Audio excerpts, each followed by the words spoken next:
1669 में 1669 में जब औरंगज़ेब ने इसका विध्वंस कर दिया इस मंदिर का, तो फिर उसने जो है ये गुंबद और ये मस्जिद उसके ऊपर बनवा दी। जी, तो ये एक और बहुत रोचक बात है कि औरंगज़ेब अगर चाहता तो पूरे मंदिर को ध्वंस करके एक भव्य मस्जिद वहाँ पे खड़ा कर सकता था, पर उसने ऐसा नहीं किया और उसके जो अनुयायी थे उन्होंने भी ये नहीं किया।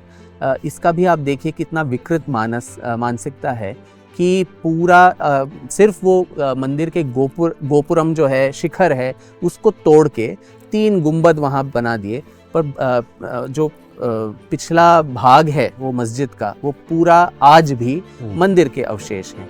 इसके पीछे क्या मानसिकता है कि काशी के सारे हिंदू रोज़ इसको देखते रहें और उनके मन आहत होते रहें, उनको इंसल्ट हो, और वो रोज़ ये देख के वो इतने दुखी हों कि हमारा सबसे जो श्रेष्ठ और सबसे पवित्र स्थान है उसको इस तरह से बर्बरतापूर्वक तोड़ा गया है। तो ये बात लोगों के मन में हमेशा बना रहे, इसीलिए उसको पूरे तरह से ध्वंस न करते हुए उसके अवशेष ऐसे ही रखे गए। तो उसमें बहुत सारे कहानियाँ बनते हैं कि वो ज्योतिर्लिंग जो था वो सुरक्षित रखा गया।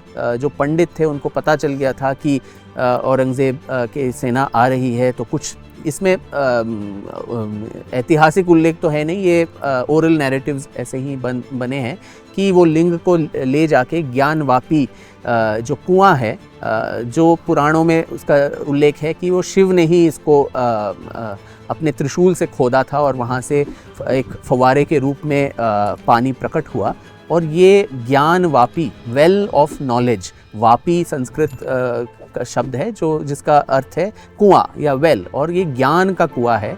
तो उसमें उस शिवलिंग को छुपा दिया गया था, और बाद में जैसे ही औरंगज़ेब का अत्याचार थोड़ा कम होता गया और वो कहीं और व्यस्त हो गया, उसके बाद वो शिवलिंग को वापस ले जाके एक छोटे से जगह पे जहाँ किसी को पता न चले वहाँ पे उसको पुनर्स्थापित किया, वो मस्जिद के बिल्कुल सटक के। तो आप देखें वो पहला जो स्थान था रज़िया मस्जिद जहाँ बना, उससे थोड़ा एक डिस्टेंस में एक और मंदिर बना, उसको तोड़ा गया। उसके बगल में ही नारायण भट्ट ने बनाया, उसको तोड़ा गया। तो उसके बगल में एक और मंदिर बना, वो बहुत छोटा था ताकि लोगों को पता न चले कि यहाँ पूजा हो रही है। और बहुत सारे ऐतिहासिक उल्लेख मिलते हैं कि राजपूत राजा जो थे, रेवा के महाराजा हों या उदयपुर के राणा हों, ये सारे लोग छुप छुप के आके वहाँ पूजा करते ही रहे। और इसी समय में मराठों का जो है परचम फैलना शुरू हुआ था। और इसके बहुत सारे ऐतिहासिक तथ्य भी मिलते हैं कि किस तरह छत्रपति शिवाजी महाराज और उनकी माता जीजाबाई, इनको इतना गुस्सा आया जब औरंगज़ेब ने काशी विश्वनाथ का मंदिर तोड़ दिया था, और तभी जीजाबाई, राजमाता जीजाबाई ने खुद अपने बेटे को बोला था कि इसका बदला तुमको लेना है और काशी विश्वेश्वर को पुनर्स्थापित करना है। तो तब से लेके पूरा जो पेशवा समय था, मराठे इस जगह को भूले ही नहीं। बार बार वो हर कोशिश करते रहे, और ये मराठा पेशवा दफ्तर के जो दस्तावेज हैं, जो उनके पत्र हैं, उसमें ये उल्लेख बार बार मिलता है कि काशी हो, प्रयाग हो, अयोध्या, गया, ये सारे हमारे जो तीर्थ स्थल हैं, इसको किसी तरह वापस लिया जाए। तो वो हमेशा ये कोशिश करते ही रहे। मुग़लों के साथ वो नेगोशिएशन करते गए। फिर जब ये सारे क्षेत्र अवध के नवाब के तरफ चला गया, तो उनसे भी ये नेगोशिएशन उन्होंने बरकरार रखा।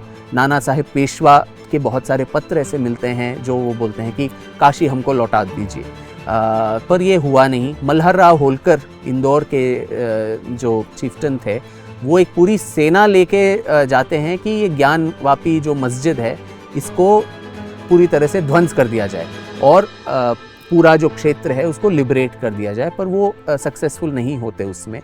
और फिर एक और चीज़ जो शायद लोगों को पता नहीं था, जो गुप्त था, ये मेरे संशोधन में ये भी आया कि एक और अटैक हुआ काशी विश्वनाथ पे। ये 1755 में, जब मल्हर राव होलकर फिर भी कोशिश कर रहे थे कि किसी तरह इसको पुनरुत्थान किया जाए और मस्जिद को पूरी तरह से वहाँ से हटा दिया जाए, तब वहाँ का जो लोकल एक काजी और उसके अनुयायी मिल के मंदिर को ध्वंस कर देते हैं। जो छोटा जो मंदिर बना था उसके सटक के, तो उसका ध्वंस वो कर देते हैं और इससे पूरा जो मराठा साम्राज्य है बहुत आहत हो जाता है। किस तरह से इसको फिर से स्थापित करने के लिए वो प्रयत्नशील रहते हैं।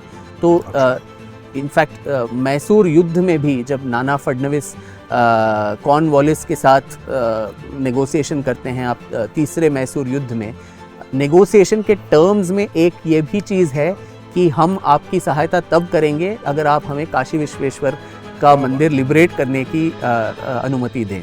और पेशवा माधवराव जो तीसरे पानीपत के युद्ध के बाद वो जो पेशवा बने थे और बहुत ही मुश्किल हालात में वो पेशवा बने थे, वो शायद 25-26 साल की उम्र में ट्यूबरकुलोसिस से मर गए थे।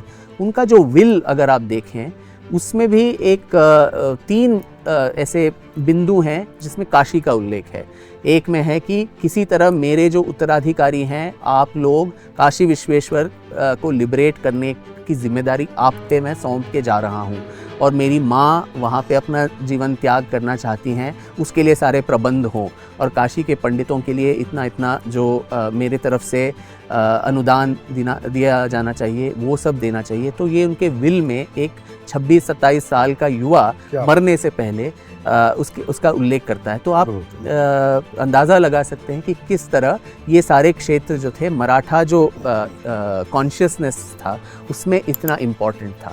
तो इसीलिए 1780 में जब महारानी अहिल्याबाई होलकर इंदौर में शासन कर रही थी, उन्होंने तब तक बहुत सारे अन्य मंदिरों का जीर्णोद्धार किया था। सोमनाथ हो, सारे जो 12 ज्योतिर्लिंग हो, 4 धाम हो, 7 पुरी हो, पूरे उत्तर दक्षिण सबको एक धार्मिक सूत्र में उन्होंने बांध दिया था। इसीलिए उनको एक देवी के रूप में और पुण्य श्लोक और माता के रूप में उनकी आज भी इंदौर में और कई सारी जगहों में उनकी ऑलमोस्ट पूजा होती है। तो उन्होंने ये जो काशी विश्वनाथ का छोटा जो मंदिर बना था उस पे एक, वो भी नारायण भट्ट के मंदिर जितना भव्य नहीं था, पर 3 जो आज स्थित है 3 गर्भगृह बना के वहाँ पे स्थापित किया। तो ये मंदिर 18वीं शताब्दी, आज जो हम विश्वनाथ मंदिर जहाँ जाके पूजा करते हैं वो अहिल्याबाई होलकर द्वारा बनाया गया। और उसके थोड़े दशक बाद हम देखते हैं कि महाराजा रणजीत सिंह ने उसके गुंबद पे जो सोना चढ़ाना था वो उन्होंने किया। और आज जो बोलते हैं सिख और हिंदू अलग हैं और वो एक अलग राष्ट्र है, खालिस्तान है, वो ऐसे लोगों को ये एक बहुत बड़ा एक प्रत्युत्तर है कि आपके सबसे महान जो पंजाब के शासक थे उन्होंने काशी विश्वनाथ के लिए इतना योगदान दिया, स्वर्ण मंडित किया। और एक और चीज़ ये भी है, जब वो अहमद शाह दुरानी को हराते हैं रंजीत सिंह, तब ये भी मांग करते हैं कि मोहम्मद गजनी ने सोमनाथ का जो द्वार वहाँ पे रखा था वो मुझे लौटा दो। तो पंजाब में बैठा हुआ एक युवक राजा, उसको ये ज्ञान है कि ऑलमोस्ट 800 साल पहले जो मंदिर ध्वंस हुआ वो हमारे लिए वापस चाहिए। तो आप अंदाज़ा लगा सकते हैं कि किस तरह ये मेमोरी जो था, ये कॉन्शियसनेस जो था, ये हमेशा बना रहा।